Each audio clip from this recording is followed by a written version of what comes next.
Ụmụnne nzọmọzọ ekene m unu n'ụbọchị nke taa nwere ozi anyị nweta maka ife na-eme n'ụga maka nwaada Efficient Grace post video wee kwukwa some of the update ihe na-eme n'ụga maka na assistance no ya bụ the only mouthpiece ọbụla na-enweta legit update from ụga. Biko ọ drọpụọ na update o nweta ihe okwucha na the video mana ọ bụrụ ihe mma bịa kọwaba ebe anụnwa mana nke kachasị mkpa bụ biko na ụmụ Igbo soro na anyị ka anyị jeke maka na otegwu aka ewetadebere ihe na-emere ụfọdụ ndị na-ajụzikwa na ọnwụzikwa update na-aga n'ụga ọnwụzikwa mana the latest thing bụ na ihe kachasị mkpa bụ na ewegodo na-aya akpụ alụ ndị ọbụla nso gbapụrụ nwaanyị ahụ egbe n'ụga ya abịarịla kpụọ alụ maka ndị elder sị na ha ga-emeetikwa next week according to the video.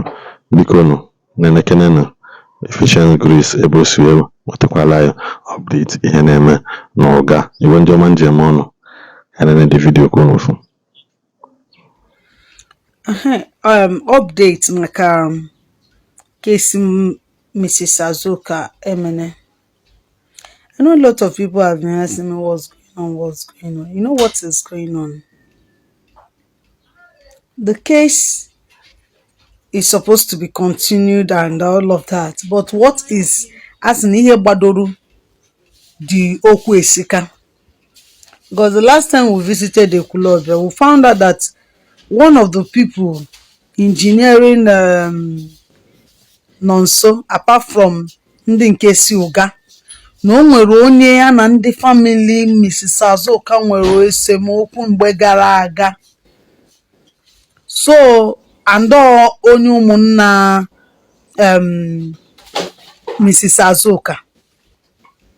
So mgbe ihe a na-eme nọnso na-achị ya oye ji wee megide mmịa o wee je contact Daman bi n'okenye ma the implication of ịgbarụ nwaanyị mkpọ na ana ma achụpụ ya ọ ma the implication o wee tụọ alụ wee sị ka agbarụ ọ ya nwa bụ ihe tụnyere nọnso alụ according to nọnso ka agbanyelụ nne ya mkpọ na anị ahụ agbanyelekwe mma nọnso bụ ebe ihe nọ wee hanye n'onu ọ ya nwa bụkwa o sokwe n'isi sokpu ntị na ọ bụrụgodo ọtọ agbanyere ya na mkpọ na ana agbanyere because mkpọ na ana dị ka iwere onye dị ndụ rafere ndị nwụrụ anwụ onye nwụgoro anwụ ka a na-agbarụ mkpọ na anị. Ọ dị ka iwere na as far as na ụga dị consign na mmanụ nso anwụgo ọkwanye nwa bụ isi sekpu ntị na ihe a ya eme elika. So mgbe ndị ụga bịabaziri ka a ya esi wee mezie bụ ihe mebiri emebi wee na-akọtazikwanụ na agbarụ na mkpọ na agbarụ n'ọkwa na onye si Ekwulọbịa bịara wee sisi gbaa ya bụ mkpọ na anị. Ndị Ekwulọbịa wee tie mkpu wee sị na nke a bụ arụ na a ya eji ụkwụ wee chọba ya bụ ihe Daniel na mmiri. That was what happened. They said that they would look for the source of whatever that happened, what engineered the ịgba mkpọ na anị. That is egbe ntụ. Ha wee find ya out. Ya bụ ihe wee bụrụ ọkpụkpụ gbadoro n'onu ha mara ihe ha ga-eme ya. Ha mara ihe ha ga-eme ya. Ndị Ekwulọbịa na onwefa obodo bụ Ekwulọbịa na their own echekwa na ụmụnna enyere ọrụ n'aka ka ha dozie ha nọrọ from them because o nwere ọkpụkpụ gbadoro ha n'onu.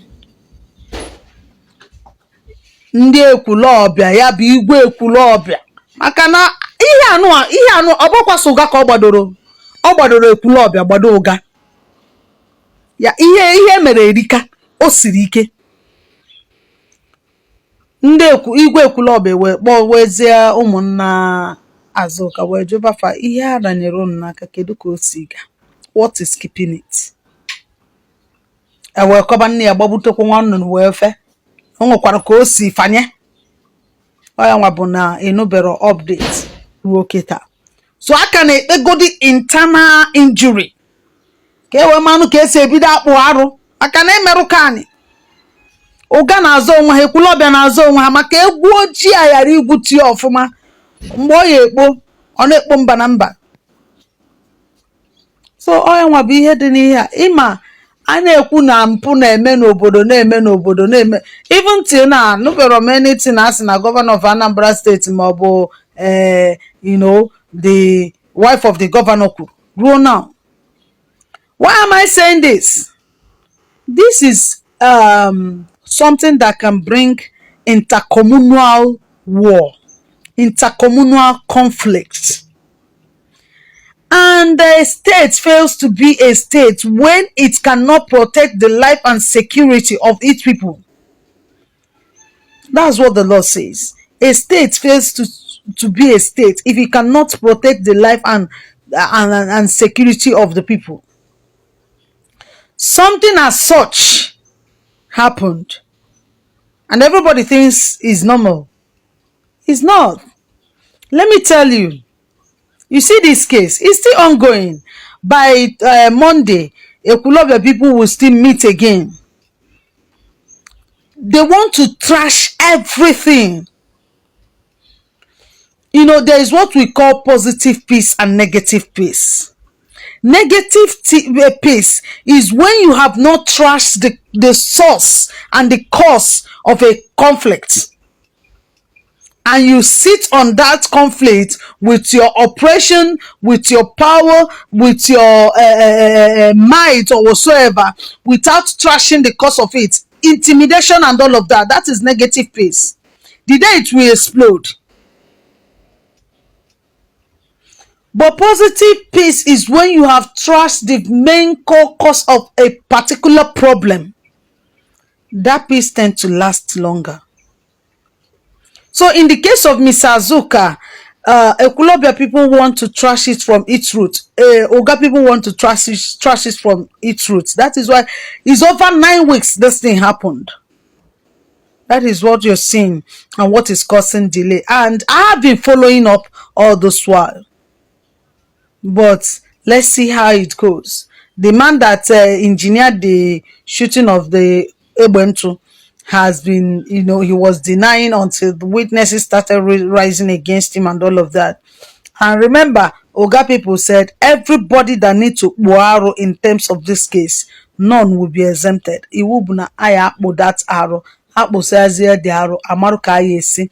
Mana before akpo baro aga amagodo kedu ndị kwesịrị ikpo arrow. Ọkwanye aka a na-ekwu because onye ọbụla tinyere aka n'igba egbe ahụ ya akpo arrow. Ọkwanye aka a na ekwu okwu ya, a messiah cleansing, ikpo arrow bụ cleansing of the land and doing some rituals and all of that to, ka akpo, it all entails aya akpo arrow. Jejubazie your parents n'ihe dị otu amerụ na asị na aya akpo arrow. What does it mean? Mchikuzi nke ahụ. When I see your response to the video, I will know how to, teach about it. So please, keep following. We're still on that case and I believe it will come out positively. Thank you so much. As I'm coming this update. So by Monday, Ndi Ekulobia will be meeting with Azoka's people and the man that engineered the Igbo Ebento. Oyaka Ano now. Thank you so much. Keep liking Efficient Grace for the Hopeless Foundation. Keep following us.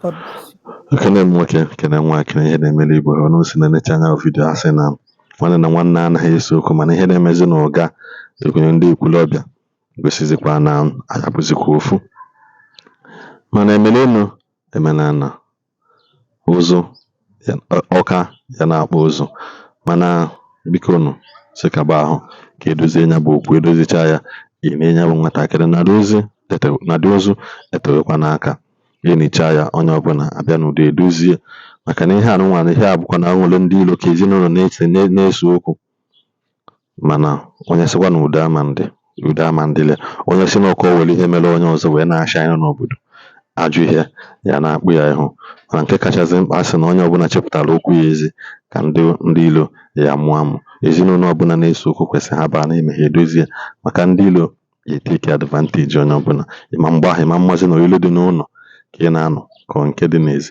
maka na asịkwa nnọọ oke dị n'ụlọ gwara nke dị n'ezi na azụ dị na ngịga edozi ilo dị n'ụlọ nke dị n'ezi ama mbata ekwuchakwa m ka ọha m n'ụlọ n'ụbọchị nke taata ka anyị nwee nụ mgbe ọzọ.